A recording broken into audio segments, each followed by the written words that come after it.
Hello there. Welcome to the 50 Women Over 50 podcast. I'm your host, Sherrilynne Starkie. On this show, I highlight women who have broken barriers, challenged the status quo, or have simply lived remarkable lives beyond the age of 50. From pioneering entrepreneurs to passionate activists, artists, educators, and more, I hope to inspire listeners to embrace the wisdom and the vitality of women who have experienced more of life. Get ready to be inspired, informed, and empowered as together we extol the lives of 50 exceptional women over 50. Today, I'm welcoming to the show Publisher Nancy Erickson, owner of Stonebrook Publishing and an award-winning book coach. At age 50, Nancy left a bad marriage, got sober, and walked away from a promising career at Oracle, the world's third largest software company. Now at 65, she says she's in the prime of her life. Listen in to learn how she made this transformation and what she learned along the way. Tell me all about your 50th birthday. Well, my 50th birthday wasn't really a very happy one, and it wasn't because I was turning 50. But it was happy and unhappy. It's because I was leaving a terrible marriage when I was 50. And it was good that I was on my birthday, that I was alone. But I had there was like all this unknown gray area out before me because it was not a good relationship and it was not healthy for me. So I sort of snuck out in the middle of the night and got away from this man. But it opened up, that was the best decision that I could have made in my life, because I started my business. It took me in a whole different area to start my business from that point forward. But that day was not, that day I just felt like, oh, I'm 50 now. I guess that's what this feels like. And so, yeah, it wasn't monumental, but I had done something monumental just a few days before that.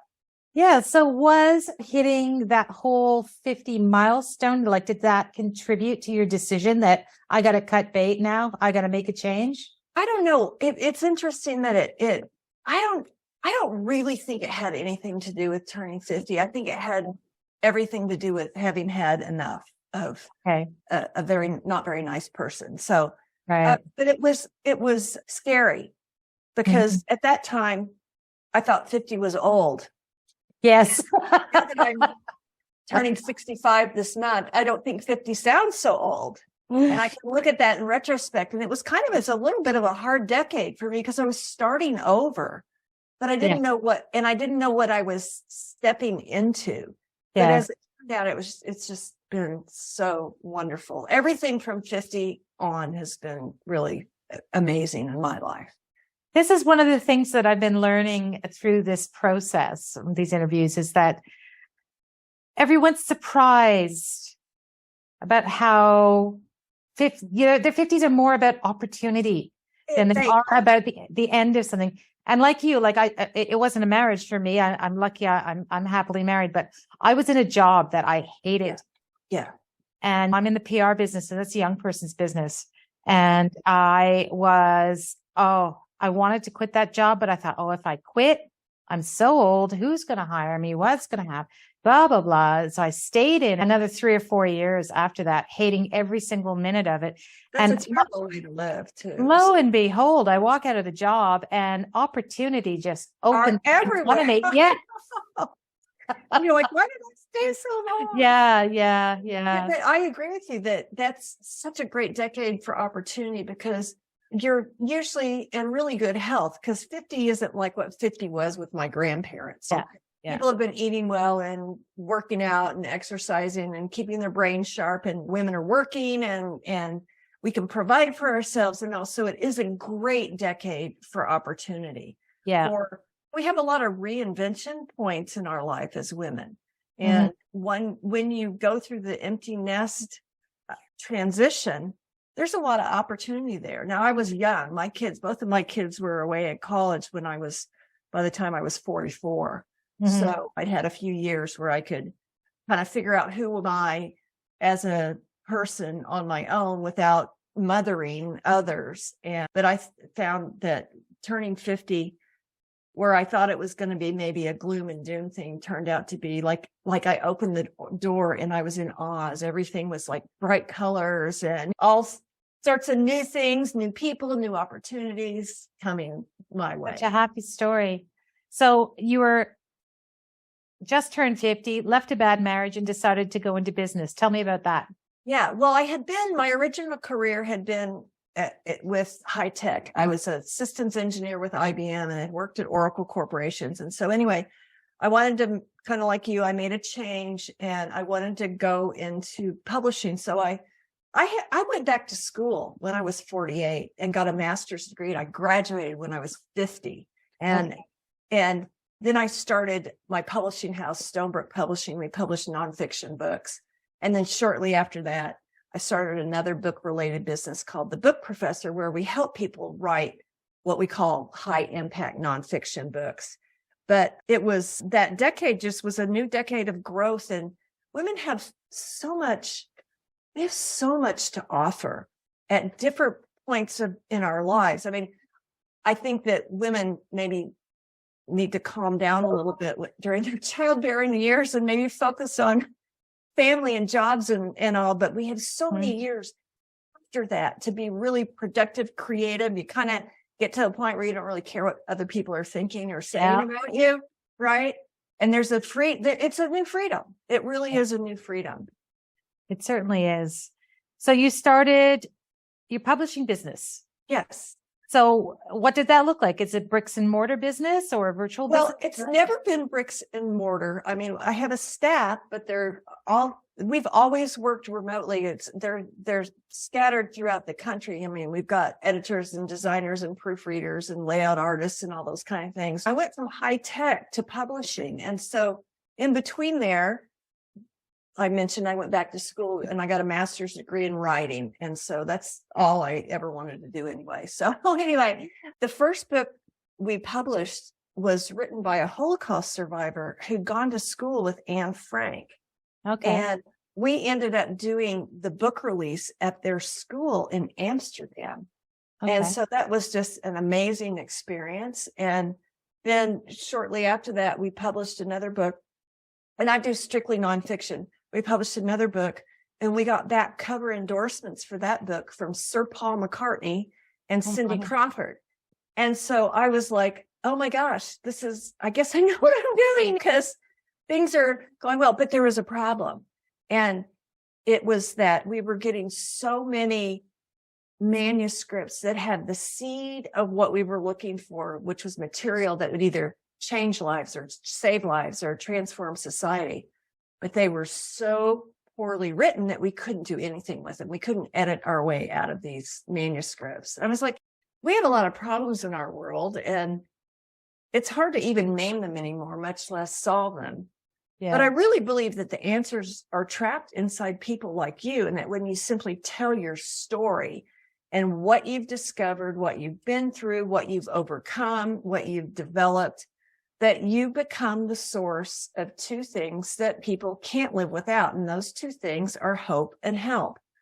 And all of our books are intended to offer that to the reader in whatever the area of expertise that the author is in.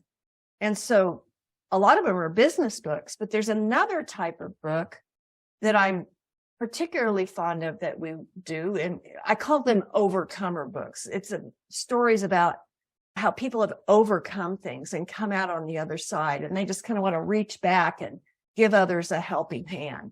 And so we were getting all these manuscripts that kind of, like I said, had a seed of that in there, but they were too poorly written to publish. Right.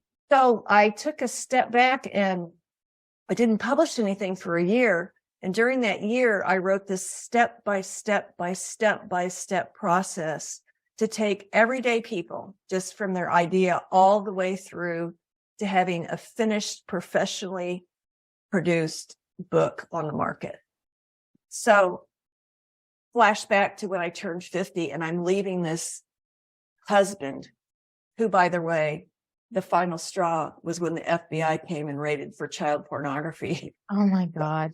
I wasn't glad for that, but I was really glad I could finally get away from this guy. So go from that to where I'm in this like little rental house and I'm in the middle of school because I'm making a transition.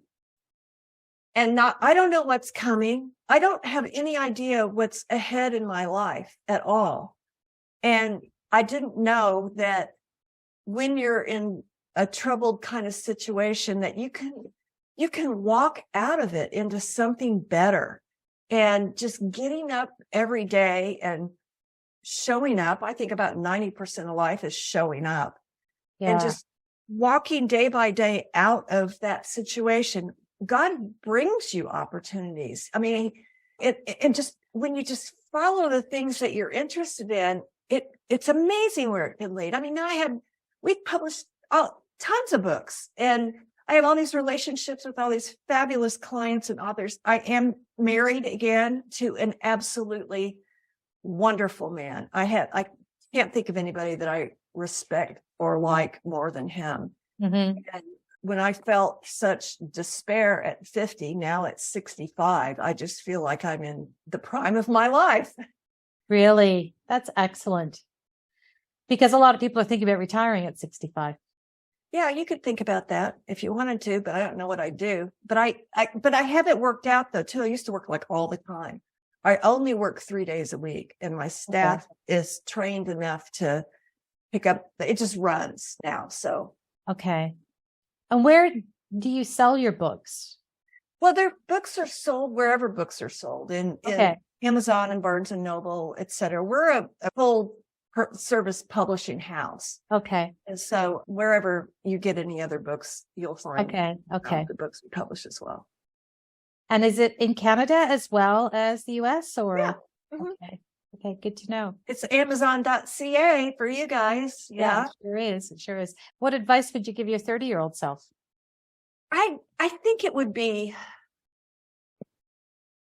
to just enjoy those years without trying to think I had to set the world on fire. What you don't realize at 30, and I think this might be particularly true for women, because my gosh, we are so capable. We're smart. We graduated at the top of our classes. We have careers and we have kids. And I see so many women in that age group who are so stressed out by trying to do everything in their childbearing years.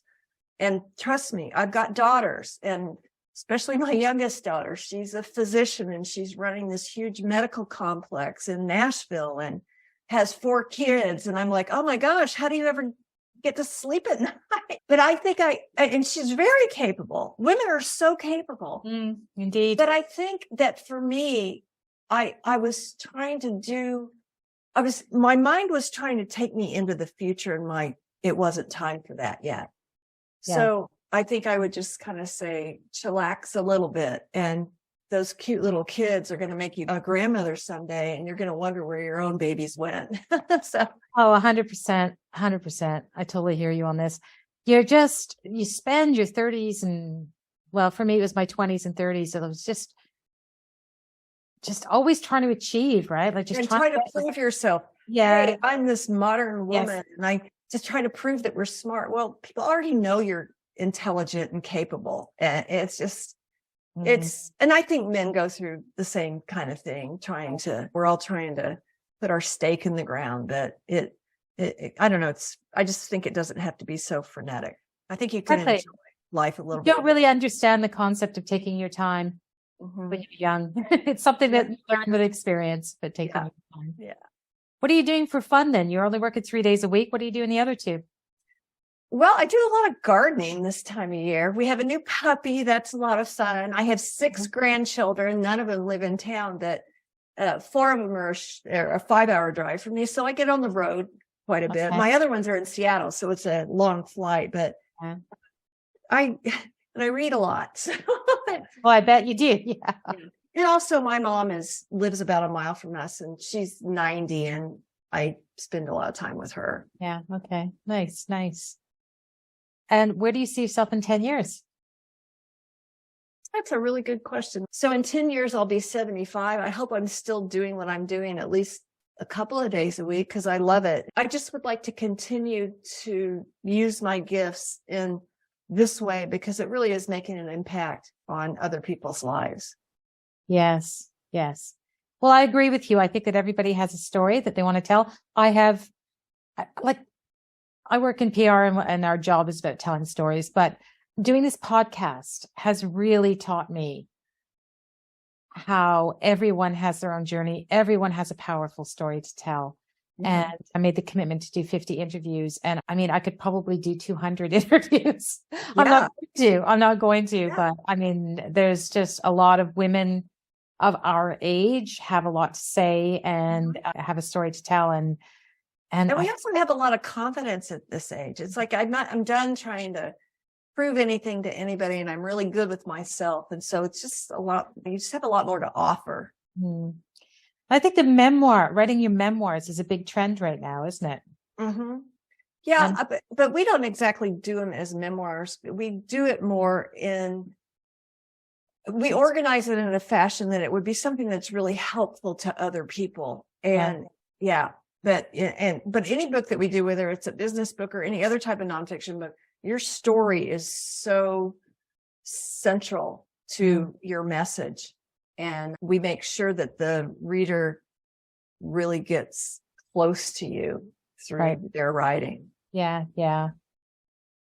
Well, I think that sadly that reading is becoming a bit of a lost art with the audiobooks and the Netflix binging and stuff like that. But what's interesting is the trend has changed a little bit too, Sherrilynne, because for about 10 years ago, when ebooks came out, those were just like popping everywhere and everybody's thinking, oh, we'll never print books again. That's reversed itself.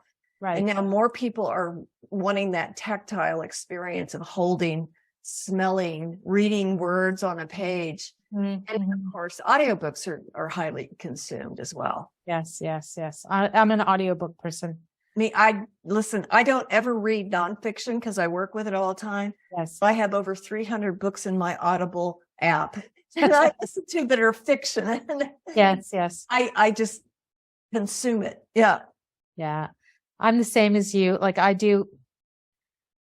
my business is about words and text and stuff. When I'm on vacation, it's a novel, a work of art, something that a human story. It's not, I don't know, how to build a better mousetrap or anything like that. Yeah. I don't want to read anything businessy when I'm in my leisure time. That's for sure.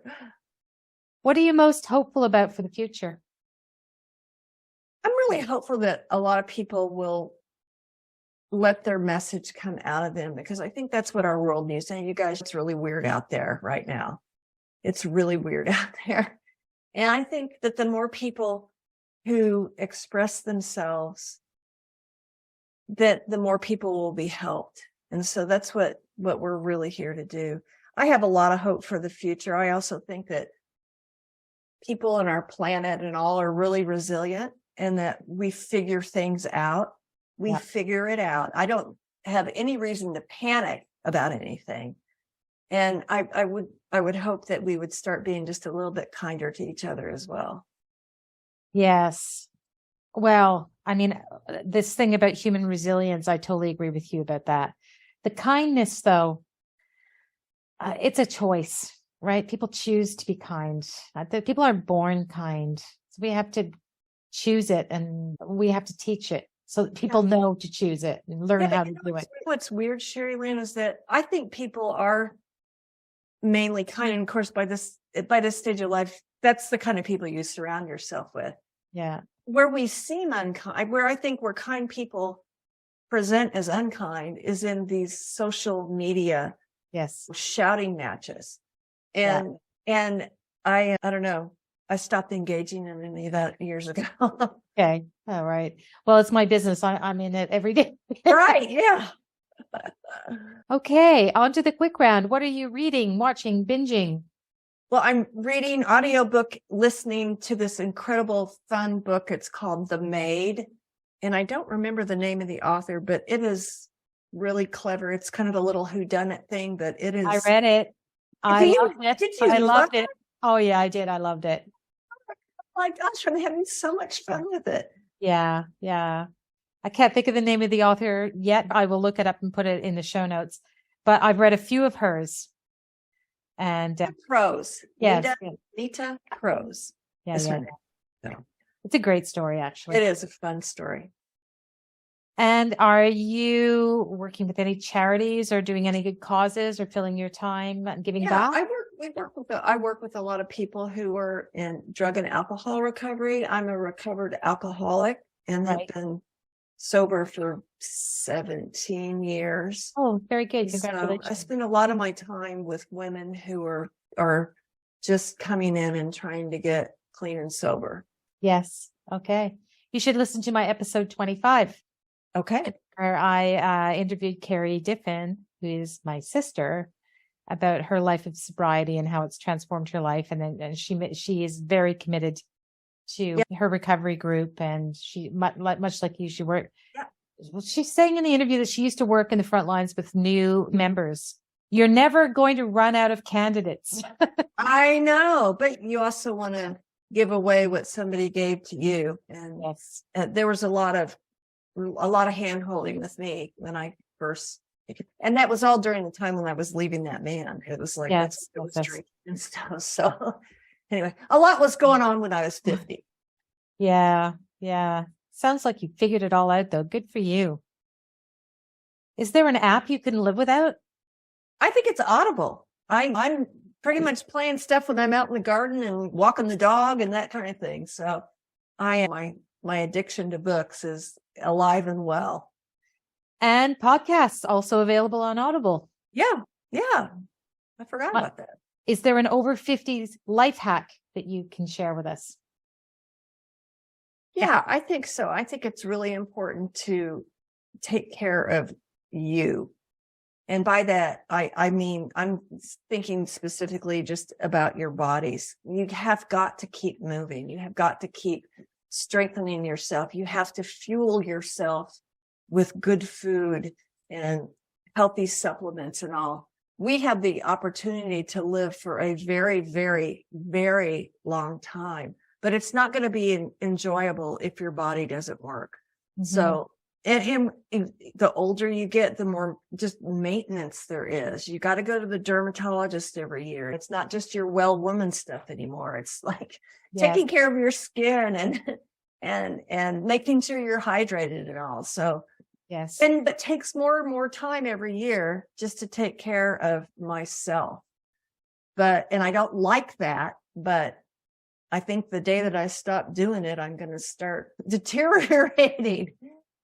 So yeah, it's funny you mentioned I was at the doctor's just today. First time I've seen my doctor in person since before the pandemic. And I was telling her about these postmenopausal pounds and how they're creeping on, and I hate it. And I was hoping she'd give me some of that Ozempic. Yeah. Didn't know. She's like, stars I'll take to get skinny. Yeah. She was like, you're not anywhere close to that territory, but she said, I'll tell you what, I'll write you a prescription. Her prescription was to go for a 30-minute walk after every meal. And well, that would do it. Yeah. And that's an hour and a half of exercise a day. So, or get a dog who demands it like we did. That's a good ploy. That's a good ploy. Is there anything I haven't asked you about that you'd like to share? Well, I'd just like to say that if writing a book has piqued anyone's interest, we do these in group masterminds, in groups of about 5 people who we're all doing it together. We start together and you end together. And so if we're forming groups right now, but if that interests you, you can go to my website. It's thebookprofessor.com. And across the top navigation, there's a link that says schedule a call with Nancy. And I just like to talk to people about their book ideas. I mean, a lot of times people just will say, well, I'm thinking about this. What do you think? And I love having those kind of conversations, but I'd love to pull you into one of our groups so that you can become a published author yourself. Well, I think I know. I feel like this is a bucket list item for a lot of people. Especially we've got a few miles on us and a lot of experience and wisdom. Yeah. Well, thank you for spending some time with me today. Yeah, I really appreciate it, Sherrilynne. Thank you so much. This has been 50 Women Over 50, a podcast for women whose personal confidence is born of experience. And thank you to my guest, the book professor Nancy Erickson, who turned her life around at 50 by leaving her marriage, earning a master's degree, and starting a new career in publishing. I loved her optimistic view of the future, where each of us offers hope and help to others by simply telling our own stories about what we've discovered in life. It's exactly what I'm trying to do with this podcast. Join me again next week when my guest will be decorated endurance athlete Susan Gold, who is the author of Toxic Family, Transforming Childhood Trauma into Adult Freedom. That's next week. But in the meantime, please drop me a rating or a review on Apple or wherever you get your podcasts from. Let's connect. Let's create a whole community of wise women over 50 by sharing a link to this show with your friends and connections. See you next time on 50 Women Over 50. I'm your host, Sherrilynne Starkie.